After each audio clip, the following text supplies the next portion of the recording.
Hi, I'm Elsabie from elsabiesmith.com.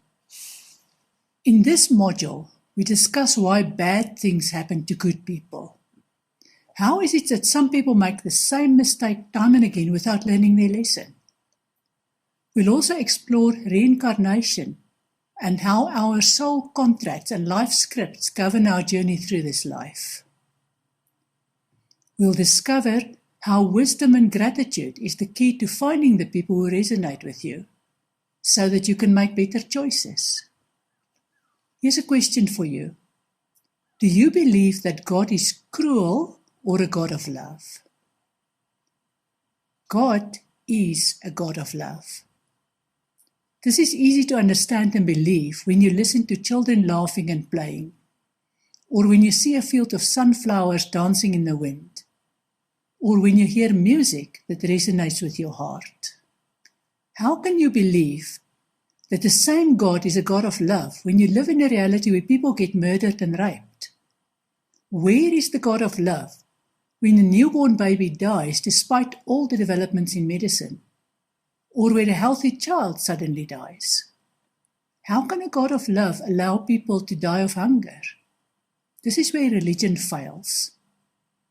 This is where you go to the Bible and the Quran and the Torah, and you find a God of vengeance and violence. Let's ask the same question from a different angle. Does God murder people? No, people murder people. Does God let children die? No, children die as part of their life scripts. Does God make people go hungry?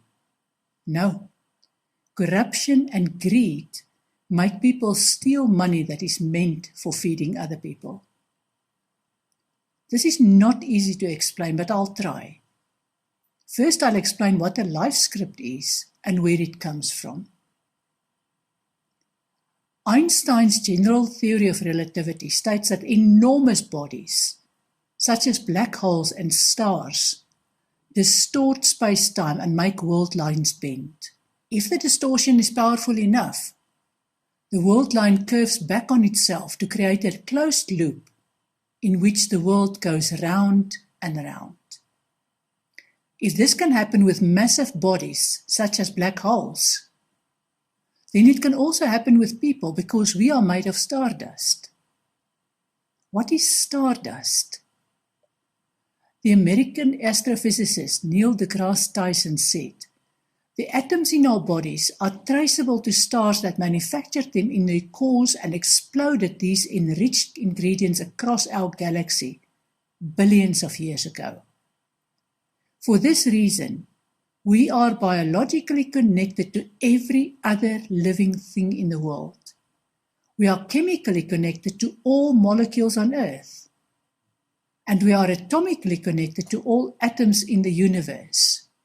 We are not figuratively, but literally stardust." Neil deGrasse Tyson also said, "Every one of our body's atoms is traceable to the Big Bang and to the thermonuclear furnaces within high-mass stars that exploded more than 5 billion years ago." Imagine that each of us is a star in human form. The implication is that our minds and bodies will display the same behavior as the stars, albeit as humans. If stars can distort space-time, then so can humans. Think about it. People, for example, have serial relationships that are equally destructive because they don't learn from their mistakes. They don't pause to find the wisdom in their experiences, so that they can rise above their own time loops to a higher level of understanding. People are often immersed in conflict because they feel and live the theme of division. They complete one cycle of conflict, but then they head straight to the next cycle of conflict without any reflection. As a result, they miss the wisdom and become entrapped in their own time loop within the collective time loop. Remember, when an individual distorts their timeline, then it's also a reflection of the collective human timeline. because we are all part of the same holographic image. Does that make you powerless, knowing that you are part of a collective human timeline which repeats destructive experiences? On the contrary, as an individual, you have the power to detach yourself from your experiences and to ask how the experiences made you a better, stronger, wiser person. You can choose to become better or bitter. Your choice impacts on the collective human experience, even if you are only one of a few billion people on this earth.